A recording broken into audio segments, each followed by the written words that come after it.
बहुत समय पहले, जब अच्छाई और बुराई के बीच का संतुलन बिगड़ने वाला था, धरती पर एक बड़ी अंधकारमय शक्ति छा गई। उसका नाम था महिषासुर, एक ऐसा राक्षस जिसे न तो देवता और न ही मनुष्य कोई भी हरा नहीं सकता था।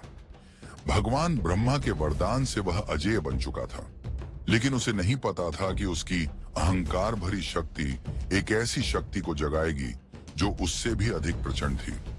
महिषासुर, जो अपनी इच्छानुसार रूप बदल सकता था, ने ब्रह्मा से वरदान पाया कि न तो कोई पुरुष, न देवता और न ही कोई प्राणी उसे मार सकता है। इस वरदान के साथ महिषासुर ने स्वर्ग पर आक्रमण किया और देवताओं को उनके सिंहासन से हटा दिया। देवता असहाय हो गए।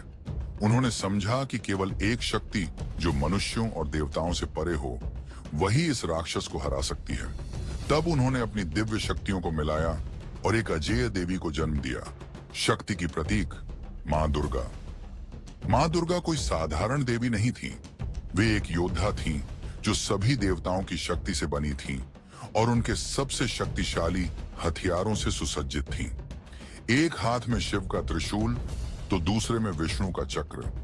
उनका वाहन एक शेर उनकी अदम्य इच्छा शक्ति का प्रतीक था, जो ब्रह्मांड की रक्षा के लिए अडिग खड़ी थी। और इस प्रकार अच्छाई और बुराई के बीच युद्ध शुरू हुआ। 9 लंबे दिन और रात धरती कांप उठी, क्योंकि दुर्गा और महिषासुर के बीच भीषण संघर्ष हुआ। हर रूप जो महिषासुर ने धारण किया, चाहे वह पशु हो या योद्धा, दुर्गा ने उसका सामना अपनी नई और अधिक शक्तिशाली रूप से किया। दिन दर दिन मां दुर्गा असीम शक्ति से लड़ती रही। हर वार के साथ उनकी ताकत बढ़ती गई, लेकिन महिषासुर चालाक था। हर बार जब वह पराजित होता, वह एक नया और अधिक क्रूर रूप धारण कर लेता। परंतु दुर्गा, जो दिव्य शक्ति की मूर्त रूप थी, कभी हार मानने वाली नहीं थी। 9वें दिन आसमान काला पड़ गया और धरती ने अपनी सांस रोक ली। अपनी अंतिम चोट के साथ मां दुर्गा ने अपने त्रिशूल को महिषासुर के हृदय में भोंक दिया। उसकी अत्याचार की सत्ता को समाप्त कर दिया और ब्रह्मांड में फिर से संतुलन बहाल किया।